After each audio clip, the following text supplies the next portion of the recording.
Bismillah, alhamdulillah, wassalatu wassalamu ala rasulillah, wa ala alihi wa sahbihi ajma'in, amma ba'd.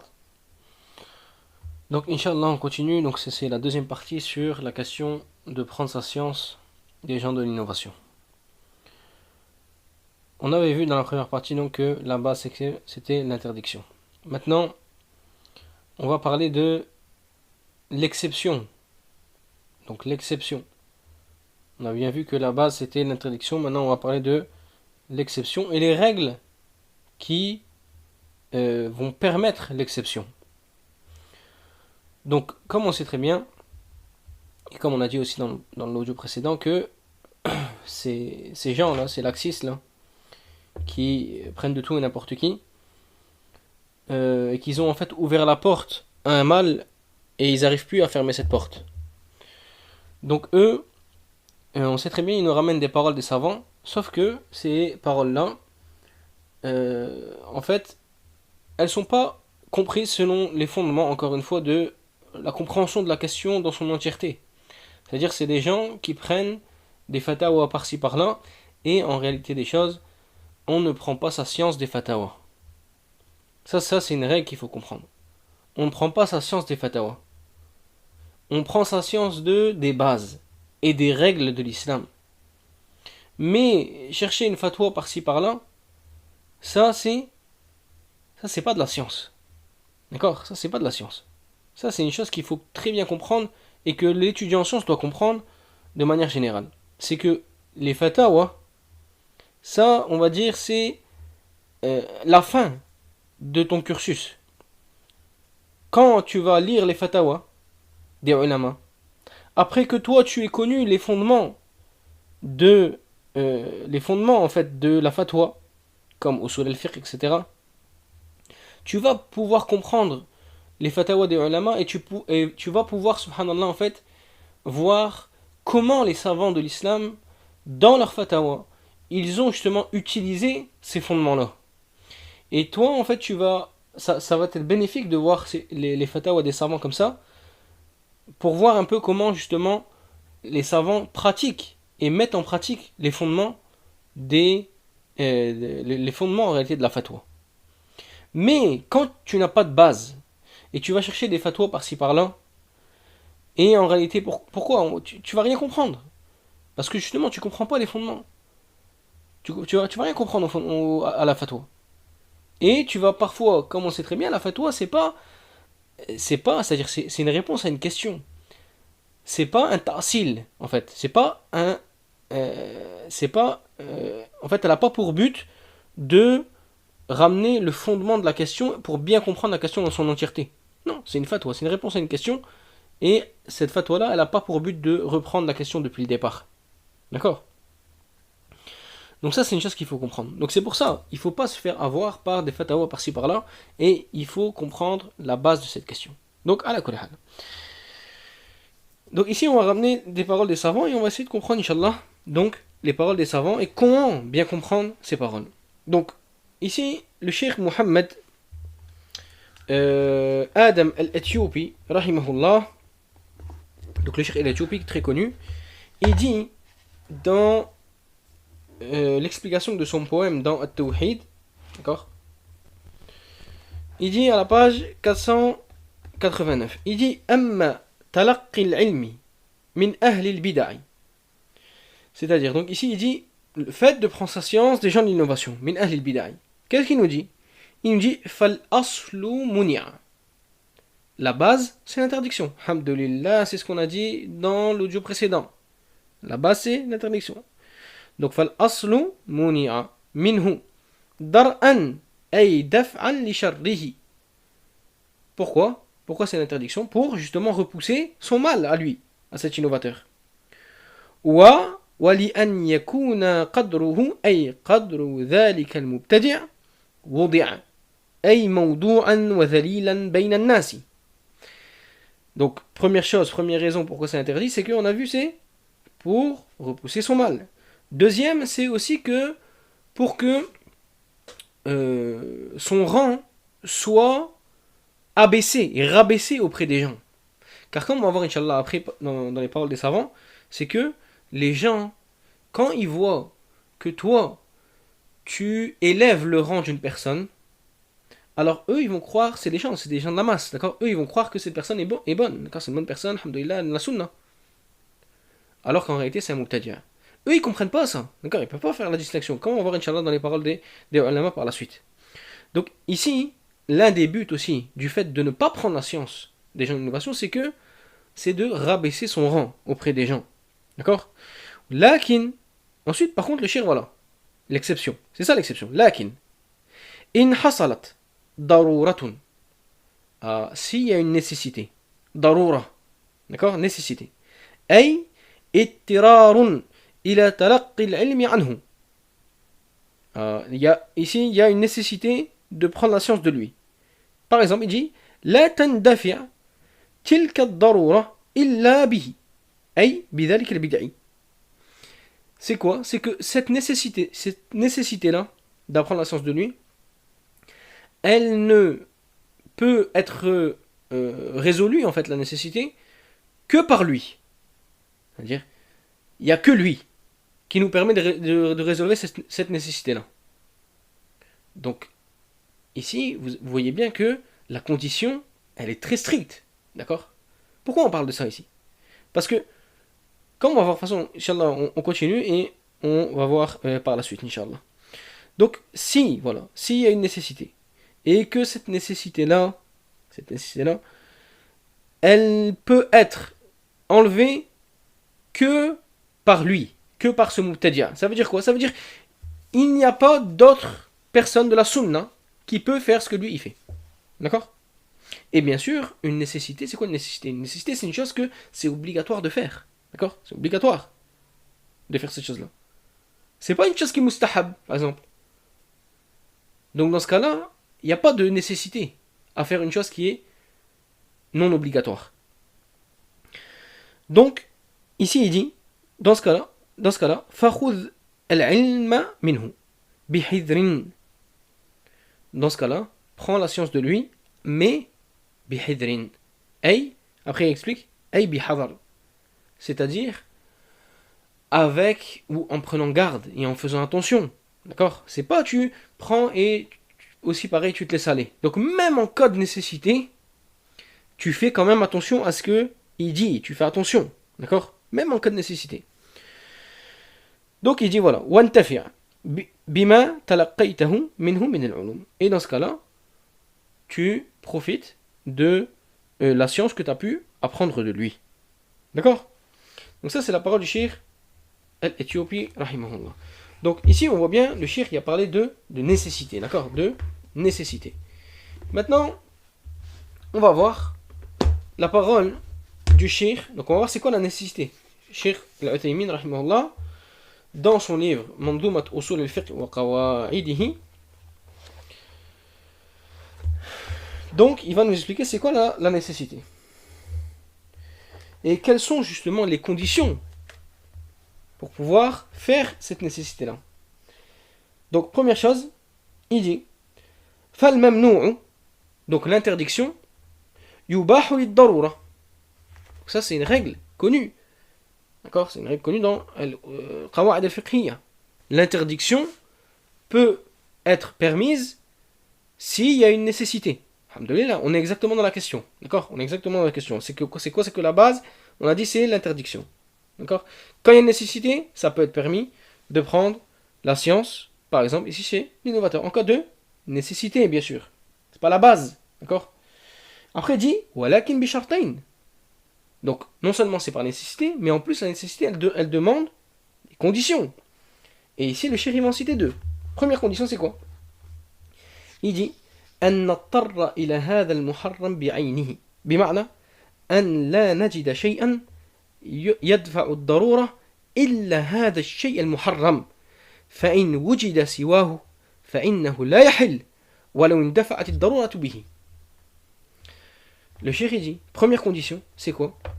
C'est comme ils disent les ulama des qawa'id fiqhiyya, c'est quoi? La yujad badil. C'est-à-dire qu'on ne trouve pas une autre personne qui peut, ou une autre chose qui peut ici permettre que la nécessité ne soit plus présente. Par exemple, ici, par exemple, imaginons, tu es donc dans un désert, d'accord? Et tu n'as rien à manger et tu vas mourir de faim. Et tu trouves de la viande de porc, d'accord? Ici, tu es dans un cas de nécessité, on est d'accord? Sauf qu'on a dit quoi? La nécessité, elle a deux conditions. En tout cas, le cheikh ici, il en a cité deux conditions. Première condition, c'est que tu ne trouves pas autre chose qui est halal. Ça veut dire, ici, imaginons, tu trouves de la viande de porc, et à côté, je trouve, alhamdulillah, je sais pas moi, tu trouves un mouton, alhamdulillah, tu peux le manger. D'accord? Tu peux le sacrifier et le manger. Est-ce que tu vas dire, ah non, je vais pas prendre, je préfère la viande de porc? Non! D'accord? Pourquoi? Parce que ici, tu as une autre solution. Donc ici, c'est la même chose. Ici, c'est la même chose dans notre question ici. C'est quoi? C'est que si, par exemple, imaginons, il y a une nécessité réelle de prendre la science d'un innovateur. Imaginons. Très bien, mais si à côté, tu as le choix en fait entre un innovateur et quelqu'un de la sunna, est-ce que tu vas prendre l'innovateur? Non. Tu dois pas prendre l'innovateur, tu dois prendre celui de la sunna. D'accord? Donc maintenant, par exemple, de nos jours, par exemple, d'accord? De nos jours. Est-ce que les débutants, ils ont besoin des innovateurs? En réalité, ils n'ont pas besoin d'innovateurs. Pourquoi? Parce que toutes les sciences qu'ils ont besoin, d'accord? Les débutants, toutes les sciences qu'ils ont besoin, et qui sont obligatoires pour eux d'apprendre, alhamdoulilah, ils peuvent les trouver chez les gens de la sunna. D'accord? Est-ce que toi, tu as, alhamdulillah, lu, on va dire, tous les livres des gens de la sunna, t'as écouté toutes les cassettes des gens de la sunna, t'as écouté tous les audios des gens de la sunna, pour que ensuite tu dises, ah non, je suis obligé d'aller prendre chez lui l'innovateur parce que j'ai besoin de ça, ou alors j'ai une nécessité, je dois prendre chez lui, etc. etc. Subhanallah, rien que tu prends chez Al-Taymin par exemple. Rien que tu prends chez Al-Taymin. Et tu prends, par exemple, une science que les Mubtadi'a, souvent, ils maîtrisent. Par exemple, tu prends la langue arabe. Langue arabe, tout ce qui est langue arabe, grammaire, etc. D'accord? Ici, subhanallah, sur Al-Taymin, il a expliqué l'Ajrumiyya. D'accord? Il a expliqué aussi Al-Fiyya. Tu prends aussi Cheikh Abdurrahman Kouni, il a expliqué l'Alfiyya d'Ibn Malik. Tu prends le Cheikh Mohammed al-Éthiopi, justement, il a expliqué Alfiyya d'Ibn Malik. Il a expliqué le Mutammimat al-Ajrumiyya. Il a expliqué l'Ajrumiyya. Tous ces livres-là. Est-ce que toi, ça y est, alhamdoulilah, t'as épuisé tous les gens de la sunna pour après dire j'ai besoin de quelqu'un d'innovation? Subhanallah. Je pense pas que ça existe en fait. D'accord? C'est pour ça, ici, nous, on prend ici comment dire, la base. D'accord? C'est-à-dire on explique la question. Mais après, est-ce que cette question-là, elle existe dans la réalité, oui ou non? Ça, c'est une autre question. D'accord? Ça, c'est une autre question. Prends maintenant dans Al-Balara. Cheikh Al-Uthaymin aussi il a expliqué un livre dans le Balara. Est-ce que toi, ça y est, t'as su et t'as lu ce livre-là et t'as lu tous les livres des gens de la Sunna dans Al-Balara pour que, en fait, t'as besoin d'un niveau au-dessus? D'accord? Et que ce niveau au-dessus là, tu le trouves que chez un Mubtadi' par exemple? Est-ce que tu es arrivé à ce niveau-là? Est-ce qu'un débutant y est arrivé à ce niveau-là? Non. Donc pourquoi ramener cette question-là aux débutants? Pourquoi ramener cette question-là aux débutants? La raison, c'est juste mettre des shubuhat aux débutants. C'est ça, c'est tout, c'est simple, d'accord? Il ne faut pas aller chercher plus loin que ça. La raison, c'est mettre des shubuhat aux débutants, tout simplement. D'accord? Soyez pas dupes, d'accord? Ça, c'est donc la première condition. La première condition. Ash-shartu thani. Deuxième condition. أن تندفع الضرورة به فإن لم تندفع الضرورة به فإنه يبقى على التحريم وإن شككنا هل تندفع أو لا فإنه يبقى أيضا على التحريم وذلك لأن ارتكاب المحظور مفسدة متيقنة واندفاع الضرورة به مشكوك فيه ولا ينتهك المحرم المتيقن لأمر مشكوك فيه. Naam. Donc, il dit ici le shir en fait, pour résumer, il dit si cette nécessité-là en fait, elle ne s'en va pas par une chose qui est haram, par cette chose-là qui est haram, alors la chose, elle reste haram. D'accord? Ou alors il dit, même si on a un doute, est-ce qu'elle va pouvoir enlever la nécessité, oui ou non? Si on a un doute, alors la chose reste haram, on n'a pas le droit de le faire. D'accord? Donc ici, il faut bien comprendre c'est quoi ad-darura. D'accord? C'est une chose importante à comprendre pour pas faire croire aux gens ce que les savants n'ont jamais dit en fait. D'accord? Aussi, Michel Al-Tamin ici n'a pas cité, mais il y a une règle aussi qui est connue dans ad-darura, dans la nécessité. C'est quoi? C'est ad-darura tuqaddaru bi qadriha. C'est quoi? C'est ad-darura tuqaddar bi qadriha. Ça veut dire quoi? Ça veut dire que la nécessité, tu prends ce qui t'est nécessaire dans la nécessité. Tu commences pas à manger plein de haram jusqu'à te remplir le ventre. D'accord? Et bien là, c'est pareil. Si, imaginons que tu es dans une nécessité, d'accord, on est d'accord que tu es dans une nécessité, et on est d'accord que effectivement, tu n'as pas trouvé un autre que l'huile mubtadia, par exemple, dans une des matières. Bien sûr, la aqida ne rentre pas là-dedans. D'accord? La question de la aqida ne va pas rentrer là-dedans. Pourquoi? Parce que lui, quand il va t'apprendre sa aqida qui est qabiha, et sa aqida mauvaise, en réalité, lui, il va pas t'enlever la darura. Il va pas t'enlever la nécessité. Parce qu'au contraire, il va te mettre dans une chose encore plus haram. Parce que vaut mieux rester sur la fitra. D'accord? Par exemple, quelqu'un il reste sur la fitra que, et il lit le Coran et il comprend le Coran à la zahiri. Donc il comprend le Coran comme ça, selon son apparence. C'est mieux que, que d'aller apprendre chez, par exemple, Al-Ash'ara, Al-Mu'tazila, Al-Jahmiya, qui vont eux, ils vont te corrompre ta fitra. Ils vont te corrompre ta nature saine. Ils vont corrompre tout. D'accord? Donc c'est mieux de ne pas apprendre chez eux direct. D'accord? Donc on ne parle pas de l'aqida ici. On parle d'une autre matière que l'aqida, comme on va voir Inch'Allah après, dans les paroles de certains savants aussi, où ils vont faire justement cette exception-là. Donc, je reviens. Ad-darura tuqaddar bi qadriha. Tu prends de la nécessité ce que tu as besoin. Uniquement ce que tu as besoin. Tu n'as pas besoin, ou tu n'as pas le droit, plutôt, de dépasser ce que tu as besoin. D'accord? Donc maintenant, imaginons. Quelqu'un, il va prendre, donc les conditions sont réunies, et effectivement, il va prendre la science et l'innovateur. D'accord, très bien. Qu'est-ce qu'il doit faire? Il doit prendre la science, stop. Il doit faire juste ça. Il ne doit pas commencer à manger avec eux, rigoler avec eux, s'entraider avec eux. D'accord? En gros, tout l'inverse de ce qu'ils font les laxistes. D'accord? Ça, faut bien comprendre. Tout l'inverse de ce que les laxistes font.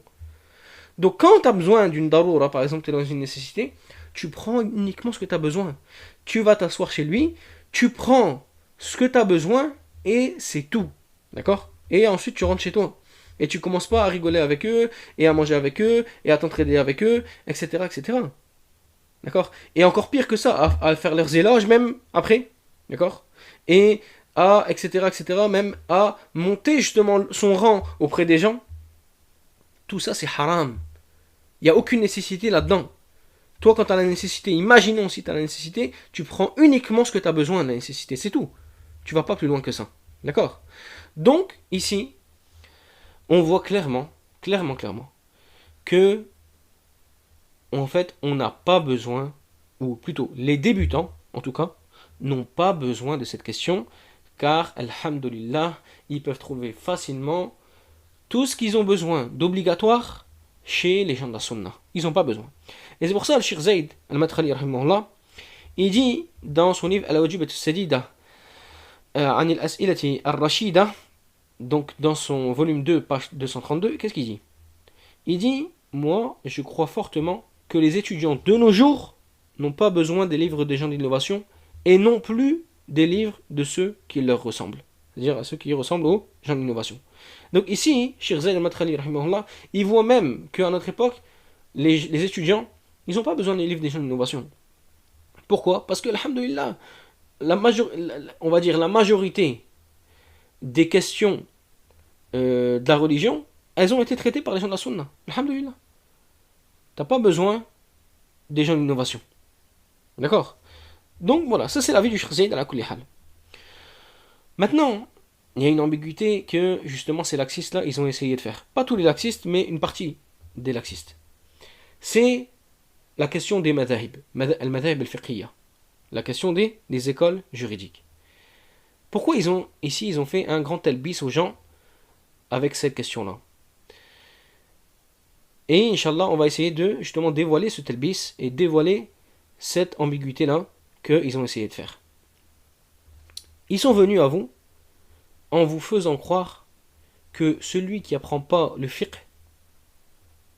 avec un madhab, alors il va s'égarer ou je ne sais quoi. D'accord? Et certains même, ils vous ont fait croire que apprendre le fiqh avec un madhab, c'est obligatoire. D'accord? Alors que, comme dit l'imam Qayyim de Ya'lam al-Muqayyin, il a dit il n'y a aucune preuve là-dessus.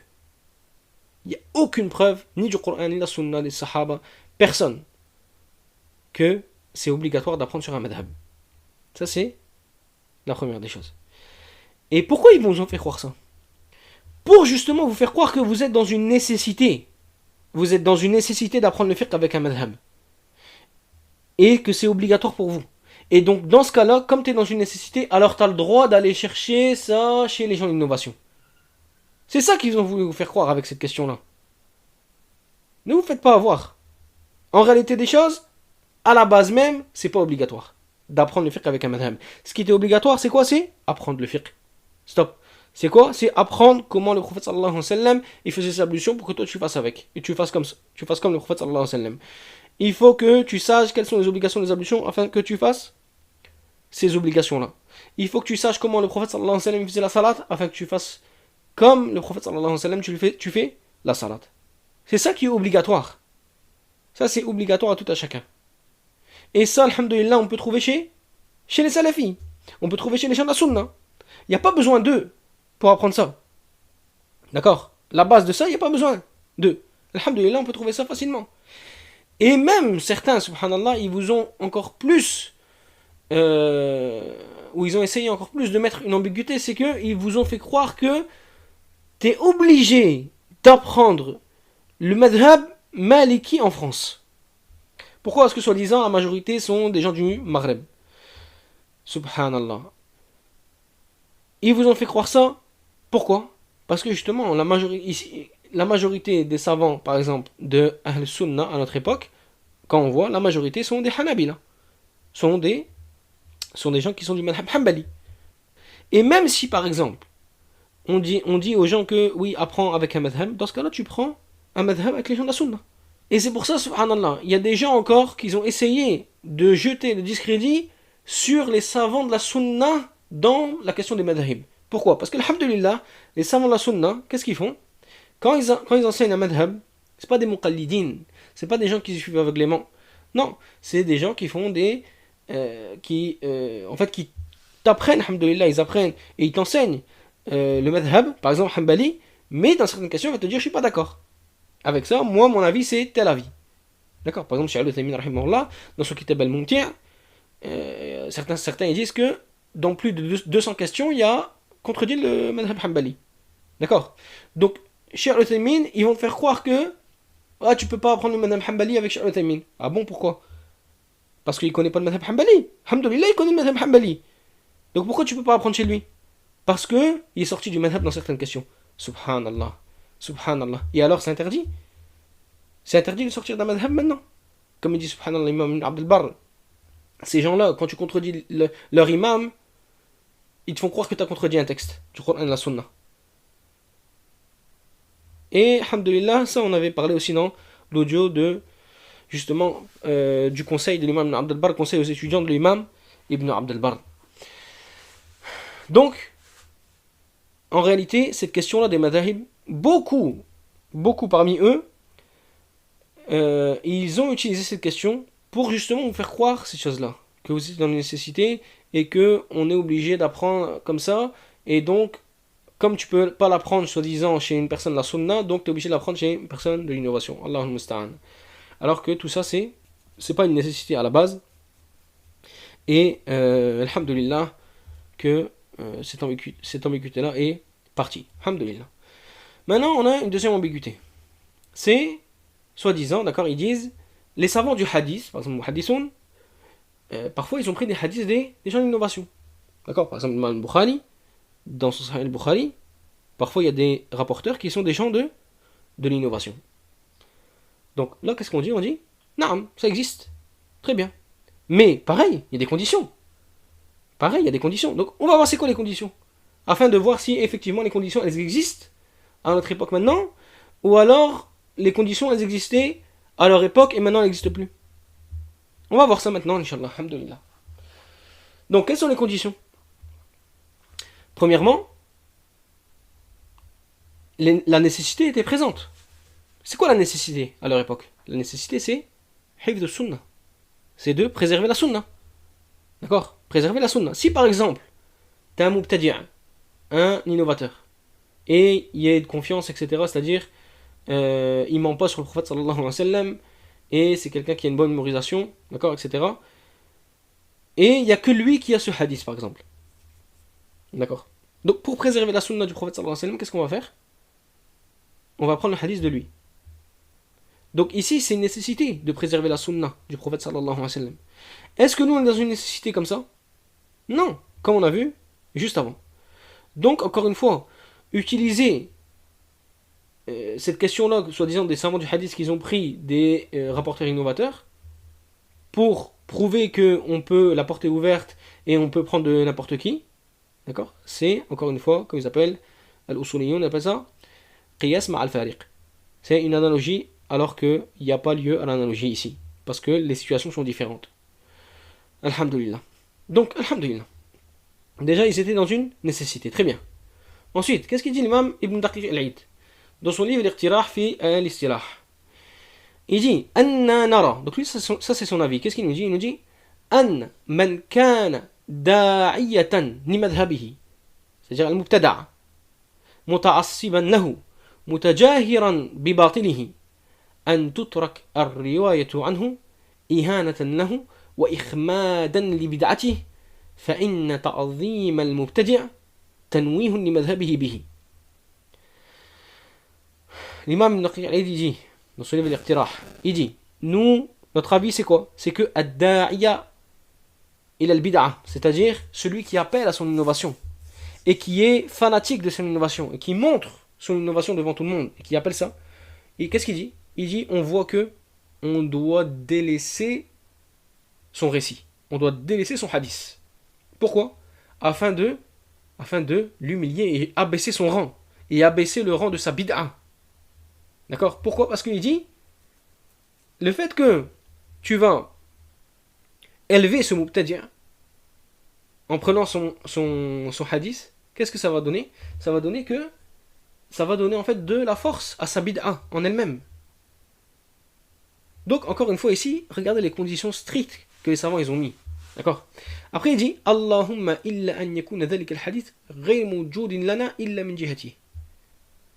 Il dit, sauf si, imaginons que ce hadith, effectivement, un hadith, il n'existe que chez lui. Il n'existe pas chez les gens de la sunna. Dans ce cas-là, il dit فَحِينَ إِذٍ تُقَدَّمْ مَصْلَحَةُ الْحَدِيثِ عَلَى مَصْلَحَةِ إِهَانَةِ الْمُبْتَدِعِ. Dans ce cas-là, on va faire prédevancer l'intérêt de préserver la sunna, le hadith, sur l'intérêt de rabaisser le rang de ce mubtadi', de cet innovateur. Donc ici, regardez bien ici la maslaha, parce que ici la maslaha, c'est l'intérêt, comme on a vu, c'est de préserver la sunna. C'est une chose obligatoire de préserver la sunna. Parce que pourquoi je dis ça? Parce que beaucoup aujourd'hui, il y en a qui prétendent la maslaha. Ah, la maslaha c'est ça, tu peux tout faire avec la maslaha. De nos jours, tu peux tout faire. Dès qu'il y a une maslaha, selon la personne, en réalité selon ses passions, tu peux tout faire. Vas-y, alhamdoulilah. D'accord? Allahumma musta'an. Si tout le monde il vient, il commence à juger ce qu'il veut comme étant la maslaha, ça y est, c'est fini. Il n'y a pas de maslaha ici. Ici, on voit bien l'intérêt qui est présent dans ce qu'il dit l'imam Ibn Daqiq al-Aid. C'est la préservation de la sunna. Ça, c'est effectivement, c'est une nécessité. C'est obligatoire de préserver la sunna. Donc, dans ce cas-là, oui, on va faire prédevancer cette maslaha-là sur la maslaha du fait de rabaisser le rang de ce mubtadi'. Là, on a très bien compris la question de la maslaha. Mais il y en a qui rusent avec cette question de la maslaha et ils font croire qu'ils ont appris ils connaissent bien les qawa'id al-fiqhiyya, etc. Alors qu'en réalité, c'est juste du hawa, c'est juste leur passion, c'est tout simplement. D'accord? Parce que aujourd'hui, pareil, il y en a, ils ont appris, c'est-à-dire ils ont appris la question de la maslaha, et dès qu'ils ont appris la question de la maslaha, subhanallah, t'as l'impression qu'ils sortent la maslaha dans toutes les questions. Dans toutes les questions, même ça contredit un texte, ouais, mais la maslaha. Et quand toi tu lui dis, ouais, mais tu te trompes, Harry, il va dire, oh, mais toi t'es un jahil, tu comprends pas la maslaha. Soit disant, nous, on n'a jamais appris la maslaha dans le qawa'id al-fiqhiyya. Non, c'est pas ça. C'est que, déjà, à la base, la maslaha, c'est quoi la maslaha? La maslaha, c'est ce que Allah il t'a ordonné à la base. D'accord? Donc, ce que Allah il t'a ordonné, et ce que le prophète sallallahu alayhi wa sallam il t'a ordonné, de t'écarter du mubtadi'. C'est ça la maslaha à la base. Et de ne pas prendre la science de lui. C'est ça la maslaha à la base. Et on ne part pas, et on ne décolle pas de cette maslaha de base, sauf s'il y a une maslaha qui est plus grande. D'accord? Et même, dans certains moments, qu'est-ce qu'ils disent? Ils disent quand tu sais pas s'il y a, c'est-à-dire si tu doutes, par exemple, si la maslaha, si l'intérêt, il prédomine oui ou non sur le méfait, d'accord? Sur le mafsada. Dans ce cas-là, ils te disent, les savants de Qawa'id al-Fiqhiyya, qu'est-ce qu'ils te disent? Ils te disent, Dar'ul mafasid awla min jalbil masalih. Le fait que tu rejettes un mal, c'est mieux que de ramener un bien. Et ça prévaut sur le fait de ramener un bien. Donc il faut faire attention. Il faut faire attention à tout ça. Donc, naam. Donc ça, c'était ici certaines conditions qui a donné l'imam Ibn Daqiq al-Aïd. Maintenant, il y a une autre chose aussi. Il y a une autre chose qu'il faut prendre en compte ici dans la question des muhaddissines qui prennent le récit ou le hadith d'un mubtadi'. C'est quoi? C'est qui ici qui va chez le mubtadi' prendre le récit du mubtadi' ou le hadith du mubtadi'? C'est qui? C'est le muhaddis. C'est-à-dire c'est le savant. C'est pas n'importe qui, c'est pas toi le débutant qui va aller chercher un hadith je ne sais pas où, sachant que toi t'es faible dans la question des rijal, dans la question des hommes, des rapporteurs, etc. D'accord? Ça c'est qui va aller chercher là-bas? Et c'est qui va pouvoir faire la distinction entre si le mubtadi' là est en train de te mentir oui ou non? C'est le muhaddis, c'est le grand muhaddis. D'accord? Celui qui connaît les rapporteurs, etc.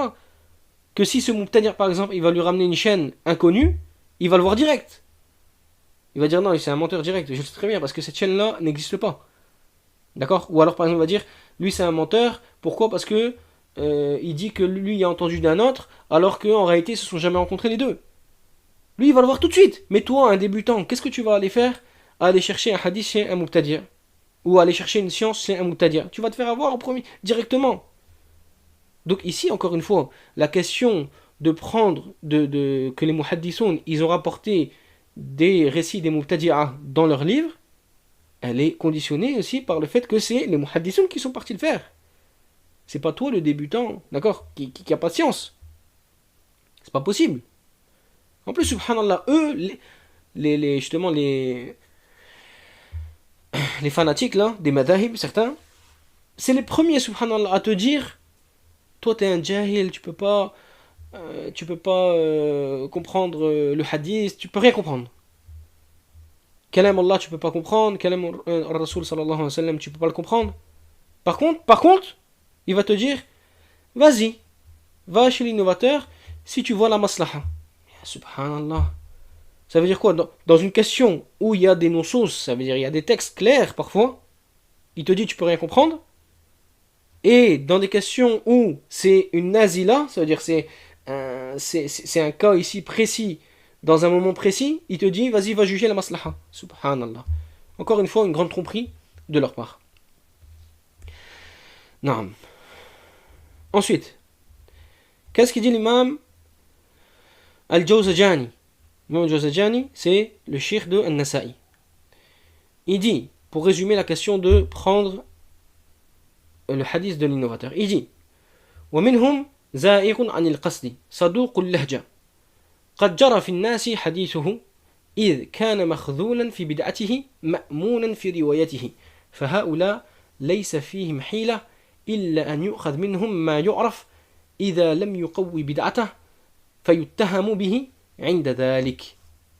Donc Al-Jawzajani, il dit donc par rapport au fait de rapporter donc le hadith du Mubtadi', il dit donc parmi eux il y a des gens qui sont égarés dans leur aqidah, etc. C'est des égarés. Par contre, ils sont connus comme étant, c'est-à-dire ils disent la vérité. C'est pas des menteurs. Dans ce cas-là, il dit, eux, leur hadith, il dit, on peut le prendre. Il dit, on peut le prendre, le hadith à eux. Par contre, il dit quoi? Il dit, s'ils rapportent quelque chose, quoi, il dit, ma yu'raf. C'est-à-dire, qu'est-ce qu'il vise ici, le Jawzajani? En fait, ici, ça veut dire quoi? Ça veut dire, il n'y a pas ramené une chose, par exemple, qui contredit les thiqat, les gens de confiance, et les gens de la sunna. D'accord? Donc, imaginons c'est un innovateur. Et on le considère comme étant véridique. Et il nous rapporte un hadith. D'accord? Ce hadith-là, on regarde. Si le matn du hadith, c'est-à-dire le texte du hadith, il contredit, par exemple, un autre hadith que les gens de la sunna rapportent, dans ce cas-là, ils vont dire il faut faire attention. Ils vont dire c'est bizarre, d'accord? Pareil ici. Qu'est-ce qu'il dit après? Il dit إِذَا لَمْ يُقَوِّ بِدَعَتَهُ. Et les savants du hadith, ils ont mis aussi comme condition que le mubtadi', lorsqu'il va rapporter un hadith, il ne faut pas que ce hadith il soit en lien et il renforce sa propre bid'a à lui, sa propre innovation à lui. Pourquoi ils ont dit ça? Parce qu'ils ont dit, parfois, le hadith, on peut le rapporter bil ma'na, c'est-à-dire dans le sens. Je ne vais pas rentrer dans cette question-là en détail, mais parfois on peut le rapporter dans le sens, pas forcément lettre par lettre, d'accord? Sauf que les muhaddithoun, ils ont mis comme condition, pour celui qui rapporte, pour ceux qui sont de cet avis déjà, parce qu'il y a une diversion dans cette question, mais pour ceux qui sont de cet avis, ils ont mis comme condition du fait de rapporter le hadith dans le sens, dans son sens, et pas dans les lettres, ils ont mis comme condition que le rapporteur, il soit un faqih. C'est-à-dire que c'est quelqu'un qui comprend l'ilm, il comprend les hadiths. Pourquoi? Afin que justement, il va pas en fait mal comprendre le hadith et au final, il va rapporter le hadith d'une mauvaise manière. Donc, ici, qu'est-ce qu'ils ont dit? Ils ont dit pareil. Le mubtadi' par exemple, lui, c'est un mubtadi', pourquoi? Parce que, voilà, il y a une bid'a, par exemple dans l'aqidah, etc. Et sa bid'a, elle peut faire qu'il va mal comprendre le hadith, par exemple. Et au final, il va rapporter le hadith dans le sens qu'il a compris lui. Donc, c'est pour ça qu'ils ont mis comme condition que le mubtadi', s'il rapporte un hadith qui est en lien avec sa bid'a et qu'elle renforce sa bid'a, dans ce cas-là, on n'accepte pas son hadith. Donc ici, regardez encore une fois toutes les conditions qu'il y a. C'est pas comme ils disent aujourd'hui la porte ouverte, d'accord? Pareil, t'as énormément aussi de muhaddithoun qui disent, comme ça, par exemple l'imam Ibn Hibban, qui disent que le mubtadi', il faut pas non plus qu'il soit un da'i ila bid'ati, comme tout à l'heure Ibn Daqiq al-Eid a dit. Il faut pas que cette personne-là qui appelle, que c'est le mubtadi' et qui rapporte sur le hadith, il faut pas que ce soit quelqu'un qui appelle à sa bid'a ouvertement. D'accord? C'est pour ça, parfois, vous allez voir que certains savants du hadith, ils rapportent des innovateurs, donc selon les conditions qu'on a citées, mais vous allez voir que souvent, la majorité du temps, ces innovateurs-là, c'est pas des gens qui appellent à leur bid'a ouvertement. C'est des gens qui cachent leur bid'a. D'accord? Donc c'est pas la même chose que celui qui appelle à sa bid'a. Et c'est pour ça, hein, comme j'ai dit, beaucoup parmi nos hadithons, ou parmi nos hadithines, qu'ils ont mis comme condition que l'innovateur, il soit pas quelqu'un qui appelle à son innovation. D'accord? Donc maintenant, imaginons. Prenons les conditions là qu'on a citées. Est-ce que ces conditions-là, elles sont présentes de nos jours? Est-ce que quand vous envoyez des débutants vers tel innovateur, effectivement, cet innovateur-là, par exemple, il n'appelle pas à sa bid'a? Effectivement, c'est quelqu'un de confiance, déjà de base. D'accord? Est-ce que effectivement, on ne peut pas trouver la même science chez quelqu'un de la sunna? Est-ce que effectivement, c'est une nécessité? D'accord? Est-ce que toutes ces conditions-là sont cité pour pouvoir dire aux gens va chercher ta science chez un innovateur et chez l'autre? Non. D'accord? Barakallahu fikum. Soyez honnête, subhanallah. Donc ça, c'est les conditions qu'on a citées sur le fait de pouvoir rapporter un hadith d'un innovateur. Maintenant, il y a une question aussi très importante. C'est que rapporter un hadith, c'est pas comme expliquer le hadith. Et c'est pas comme expliquer la religion. Donc ici, encore une fois, il y a une analogie entre deux situations différentes. C'est quoi? C'est que ce mubtadi' là, qu'est-ce qu'il va faire quand il va rapporter le hadith? Il va rapporter le hadith, il va rapporter la parole du prophète sallallahu alayhi wa sallam. Il va pas commencer à l'expliquer. C'est un rapport, c'est un récit. Alhamdulillah. D'accord? C'est pas la même chose. C'est pas la même chose que celui, tu vas chercher la science chez lui et lui, il va t'expliquer le Coran et le hadith selon sa bid'a.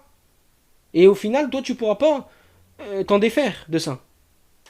Donc, encore une fois, une analogie avec différentes situations. Et ça, bien sûr, c'est haram. C'est pas permis de faire ça, des analogies comme ça, alors que les situations sont différentes. Non, et en plus de ça, comme on a vu, c'est les muhaddissoun qui vont aller chercher ces hadiths-là. C'est pas n'importe quel débutant. Donc, on voit bien ici que les conditions sont très strictes. Et c'est pas une chose à prendre à la légère. D'accord? Non. Donc, Inch'Allah, on va s'arrêter là pour cette deuxième partie. On va faire une troisième partie où on va rapporter les paroles, certaines paroles des savants contemporains sur cette question-là. Et on va voir, Inch'Allah, quels sont leurs avis. On va essayer d'expliquer, Inch'Allah. Barakallahu fikum. سبحانك اللهم وبحمدك أشهد أن لا إله إلا أنت أستغفرك وأتوب إليك